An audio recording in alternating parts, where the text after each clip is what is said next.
மறைந்த மூத்த ஐஏஎஸ் அதிகாரி பியூலா வெங்கடேஷ் நேற்றே மாலை காலமாகியிருந்தார். அவர் கடந்த 4 மாதங்களுக்கு மேலாக புற்றுநோய் பாதிப்பின் காரணமாக தனியார் மருத்துவமனையில் சிகிச்சை பெற்று வந்திருந்த நிலையில் நேற்று காலை அவர் வீடு திரும்பியிருந்தார். இந்த நிலையில் நேற்று மாலை அவர் உடல்நலக் குறைவின் காரணமாக உயிரிழந்திருந்தார். அவரது உடலுக்கு அஞ்சலி செலுத்துவதற்காக தற்பொழுது தமிழ்நாடு முதலமைச்சர் மு.க.ஸ்டாலின் வருகை தந்திருக்கிறார். அவரோடு துணை முதலமைச்சர் உதயநிதி ஸ்டாலின் இருவரும் இணைந்து தற்பொழுது மறைந்த மூத்த ஐஏஎஸ் அதிகாரியான பீலா வெங்கடேஷ் அவரது உடலுக்கு அஞ்சலி செலுத்தி வருகிறார். அவரோடு அமைச்சர்கள் கே.என். நேரு மற்றும் மா. சுப்பிரமணியன் உள்ளிட்ட மூத்த ஐஏஎஸ் அதிகாரிகள் தற்பொழுது மறைந்த பீலா வெங்கடேசன் அவரது உடலுக்கு அஞ்சலியினை செலுத்தி வருகிறார்கள்.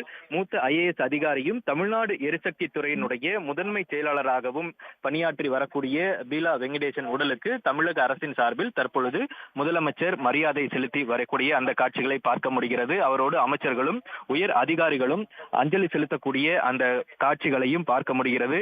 நேற்று மாலை உயிரிழந்திருந்த நிலையில் நேற்று முதலமைச்சர் அறிக்கையினையும் வெளியிட்டிருந்தார். முதலமைச்சர் அவரது இரங்கல் அறிக்கையில் மருத்துவரான பீலா வெங்கடேசன் அவர்கள் இந்திய ஆட்சி பணிக்கு தேர்வாகி பல்வேறு முக்கிய துறைகளில் செயலாற்றியவராகவும், அதே போன்று கொரோனா பெருந்தொற்று காலத்தில் சவால் மிகுந்த மருத்துவத்துறையை செயலாற்றியவரும், அதே போன்று பல பெரும் பொறுப்புகளில் பணியாற்றக்கூடிய வாய்ப்பை பெற்றிருந்தவர் மறைந்திருப்பது வேதனைக்குரியதாகவும், அவரது குடும்பத்தினர் அவரை இழந்து வாடக்கூடிய அவரது குடும்பத்தினருக்கும் அவரது நண்பர்களுக்கும் எனது ஆழ்ந்த இரங்கலை தெரிவிப்பதாகவும் நேற்றைய தினம் முதலமைச்சர் அறிக்கையின் வாயிலாக இரங்கல் செய்தியினை வெளியிட்டிருந்தார்.